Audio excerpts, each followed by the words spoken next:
Hello there, everyone. How you doing today? I hope you're all well. Today we're going to be going over 3 more very dangerous rooms in the Backrooms and info on the things that lurk inside. If you enjoy, like and subscribe. And without further ado, let's get into our first floor. Level 9. Survival difficulty class 5. It is unsafe, unsecure, and there's an entity infestation. Level 9 is the 10th level of the Backrooms. This level seems to be an infinite suburban area. Level 9 is an infinite suburban area at midnight. This level has darkness similar to that of level 6, although not as dangerous. The houses vary in design and size, and each are completely different, although there are reports of spotting 2 houses next to each other that are the same. The houses of level 9 appear to be furnished and fairly new, although there is no power source for the lighting systems to function. Some houses have a chance of being empty. Many useful objects, such as pockets, can be found inside these houses, and areas similar to them. The furniture of these houses is what a person would expect from a normal house, such as sofas, televisions, beds, refrigerators, so on. Items that require a power source are not functional. Some of these houses have fully furnished yards at the back of the house. Another anomalous property of the level is that you can find 2 houses weirdly clipped inside of each other when traveling too far, which is, well, physically impossible. The streets of level 9 are a more dangerous area of the level. The wet asphalt roads are unpainted and are covered with leaves in some areas. The puddles in some spots of the roads indicate that the level had once rained before. The stone sidewalks are normal and don't seem to have any anomalous oddities. Any walkways that lead to grass fields will lead to level 9.1. Wandering off the walkway into the fields will for some reason lead to level 10. The street lamps are usually powered off and are inactive, although some flicker off and on and are sometimes even powered. It is unknown where the power originates. Be aware of the foggy mist that can appear due to the fog being the spawning mechanism for the mangled. Entities that can appear in level 9 are death moths, smilers, skin stealers, Jerry hounds, transporters, death rats, warning kites, and many, many wretches. Sightings of the frayed, the arachnids, have been reported, but it seems that they have wandered into level 9 from level 8. Level 9 also includes some of its own special entities. The most notable ones include the Neighborhood Watch, the Observer, and the Mangled. As for bases, outposts, and communities, there are a few groups that live and roam level 9, as groups can be set up in level 9, although this is a very dangerous task, and none have been recorded for this entry at this moment. As for discovery, level 9 was discovered when a post published by user Bart Onias, one of the members of the Missing Explorers group, after he and the rest of his group fell through the floor on level 8. He claimed to have been dreaming and claims that this level doesn't exist. Although the claim was false, it is still unknown how the Explorers group disappeared. Here is what the post reads. I fell through the floor. I sunk and landed in an unfamiliar place. There were no spiders, but I still felt like I was being watched. Around me there was a street, houses, and dead trees everywhere. My head felt and still feels fuzzy, like TV static in my brain. I lost consciousness, but apparently had an outburst, according to Centurion. I was talking about death, pain, weakness, all kinds of awful things. Level 9 is level 6 on crack. I can tell there are going to be things, but the effects on your mind are bad. Almost as bad as level 6. The explorers were never found after the publishing of this post. Entrances. To enter, falling through the floor randomly in level 8 is the main method of entering level 9 for most wanderers. Crawling up the sewer grate in level 34 will lead to level 9. One of the many doors inside level 92 can lead to level 9, as well as other levels. The revolving door in level 40 will lead to level 9. The yellow arcade cabinet in level 25 will lead to this level. Entering one of the doors in level 54 will lead to level 9. The animated houses of level 94 can rarely bring you to this level. Break the window in level 87 to reach this level. The backyard of level 104 will lead to level 9 after exiting the level. And here are exits. To exit, following the arrow street signs will soon to lead to level 11 after 100 on 200 miles, although this will only be the case when following the signs. Walkways that lead to grassy fields will lead to level 9.1 or level 10. Level 60 can be accessed by no-clipping through the street floor in level 9. Entering a house will have a chance to randomly transport you to level 53. Following the electric power lines has a chance to bring you to level 113. An airport can be found while following the signs to level 11. Enter the airport to be transported to level 36. No clipping will lead to the first few negative levels. Finding a playground and crawling through any kind of tube structure with the white glowing interior windows will commonly lead to level 283's tubes. And that's it for this floor. Now we're on to the next floor. I think we're going to level 22, which is Survival Difficulty Class 5E, Environmental. It is unsafe, unsecure, and there are non-entity hazards. Level 22 was at some point an average infinite car park, which at some point was taken over, and later on abandoned by a society that inhabited it. It was initially discovered in 1925. Level 22 was initially nothing special.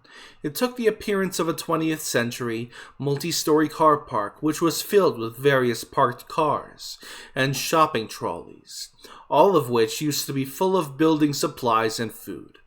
Due to the infrequent amount of hostile entities in Level 22, this location acted as a hub for countless groups and individual communities. In 1987, Level 22 was declared a small micronation, becoming an independent of any other faction within the other levels of the Backrooms. From then on, the micronation within Level 22 continued to grow rapidly. By 1990, most entrances to Level 22 had been closed by its inhabitants, with this group officially isolating itself and giving itself the new title of Unstable. While Unstable began negotiating trades with both MEG and the BNTG in 2012 and 2016 respectively, this independent faction would very rarely allow those who were not a part of their group into the level. Because of this, very little is known about the faction's members, economy, political structure, or general day-to-day life. From what few studies were done, the community had a rigid caste system that divided inhabitants into families. These different groups would each work on different floors of Level 22. Each group would have a different variety of tasks to fulfill, with each one giving a fraction of their total resources produced to the floor above, keeping whatever was left for themselves. While it is unknown who founded Unstable, it is known that 3 individuals were flagships of the Empire's creation.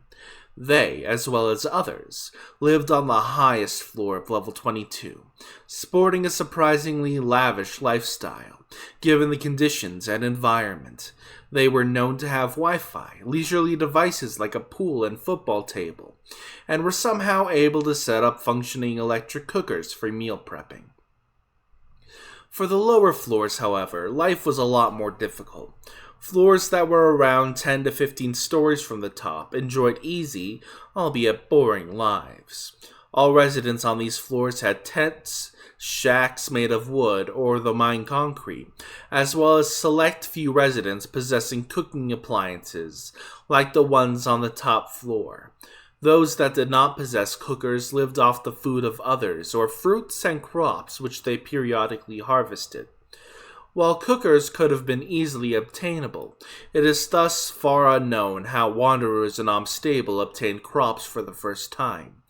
The generally accepted theory is that, before Amstable's collapse, exits to a level in which wanderers could cultivate the plants in existed, which allowed wanderers to form a gateway between levels, which proved to be convenient for farming.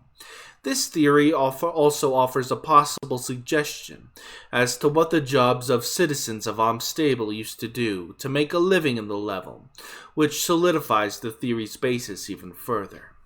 At the bottom of Amstable's empire, below the 16th floor, life was extremely impoverished and hard. Recovered diaries and notes write about how many would flee down even more floors in hopes of going to another level. Information on these lower depths is sparse, with a lot of the info being taken from found diaries or photos. Many of the population would starve at these depths, oftentimes relying on the benevolence of the floors above to be mindful and not take too much food and supplies as to leave enough for themselves. They barely had any tents or separate homes, resorting to living out in the open in sleeping bags or frequently without anything at all. This system was inevitably exploited by the higher floors of level 22, demanding even more from the lower floors while also giving less to the above. This led to the need for the third-party trade deals. These deals were ultimately unable to stave Amstable from its collapse, which prompted the majority of its population to leave the level in search of a better life in other levels. While the true reason for the fall of Amstable is unknown, it's widely accepted that the main reasons were the fault in its societal system and the slow decline of level 22's structural integrity. Due to all the mining and scavenging of this level's supplies and natural concrete, many of the walls supporting pillars, ceilings, and floors began to lose stability. All of this culminated into the level's eventual collapse, which has made it so that large parts of the level are either inaccessible by conventional means, or difficult and dangerous to access in the first place. Today, level 22 resembles an abandoned and destroyed car park. The ground is littered with rubble and girder poles, creating an extremely unsafe walking ground. Cars and abandoned tents can occasionally be found while traversing this level. The majority of these cars are rusty and covered in dust, while their physical condition is oftentimes severely poor. Most cars are torn to shreds, the only remains of them being husks of what they were once 50-era cars. The previously mentioned tents are also known to house the corpses of former inhabitants of Amstable, especially on the lower floors who weren't able to escape when the level was irreversibly broken. Traversing level 22 is extremely difficult and unsafe, which has made it so that most wanderers avoid the level, due to its lack of structural integrity. The structures of level 22 is unstable, and the stray debris can easily cause one to trip and injure themselves on the concrete, rebar, or destroyed automobiles. Apart from this, there are countless large, gaping holes within level 22. These holes are often extremely deep, suggesting that these spots are where mining occurred. While one can theoretically climb up or down these holes to reach new areas, doing so is heavily unadvised due to the inherent risks of freeform climbing, with many recorded accidental deaths occurring due to wanderers attempting to do so. Bases, communities, and outposts. As written above, Amstable was the only active community in level 22. None have arisen again since its collapse. Entrances. Level 22 can be accessed through both level 21 and 23. Both of these are new exits that were created due to the falling rubble and loss of structural integrity, creating holes in the floor of level 21 and the ceiling of level 23. Alternatively, albeit rarely, some of the original entrances to level 22 can be found.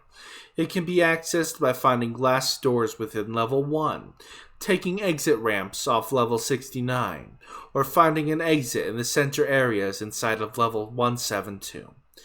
Exits. Level 22 can be exited using the previously mentioned entrances to the level from level 21 and level 23.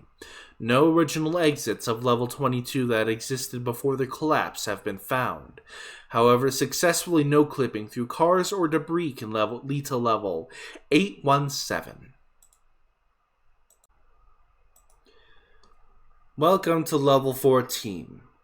Its survival difficulty is 5, however its class is Paradise. Beautiful, serene, and perfect. Although something doesn't seem right here. I'll read what the information is available to me, though, and make my own decisions on what it might mean from there.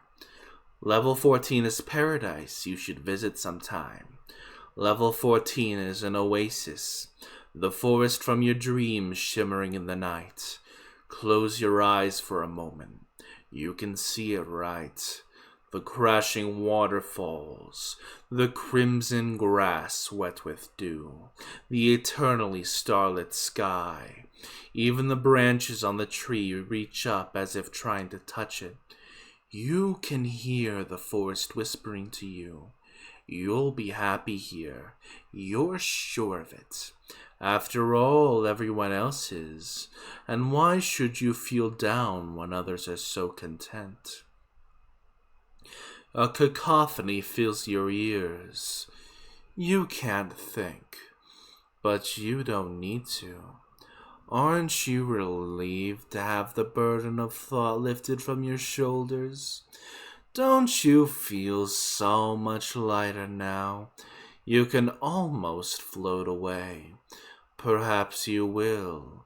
Look at the other guests lying peacefully in the soil, devoid of all pain as they meditate, their bones glistening in the moonlight. Don't you want to be like them? You're so close now you can almost touch it. Children line up in rows. They howl beautifully at the moon, waiting to become whole. You want to help them, don't you? Of course you do. After all, they only want to help you. All you need to do is surrender yourself. It won't hurt. I promise. I bet you feel your mind leaking. Don't worry. We're just fixing a few things so that we'll be perfect for you and you'll be perfect for us. That's it. Let us in. And soon you'll be here too. We'll have a great feast when you come. After all, we want to welcome you. As for entrances and exits, you know how to get there by now. Just keep going, you're so close. And as for exits, you won't have to worry about that. Now let's read an interview log we have with Meg. Please state your name for the record. Just a fool who fell from heaven. I know it's serious, but this is just our procedure for cataloging new levels. How did you get to this level? I poked a small hole in my brain, and I stretched it wider and wider until I could pass through with ease. And how did you exit this level? No, it would be foolish for us to tell you that. You wouldn't want to leave anyway. Can you describe the level you ended up in? You've seen it already. In your mind's eye. You don't need me to tell you again. Were you able to identify any of these bodies? I saw everyone I know, and everyone I have ever known, all beckoning me to come closer. What do you mean by psychological effects? The voices sang beautifully in the night, but when I left I couldn't hear them, and without them I was lost. And you said this all started when you read some writing on the wall? Yes, but we have a better way to spread the word now. You made that possible, and now so many people are happy. No, I don't think anything like that could happen in the database. It's pretty safe. Any closing thoughts?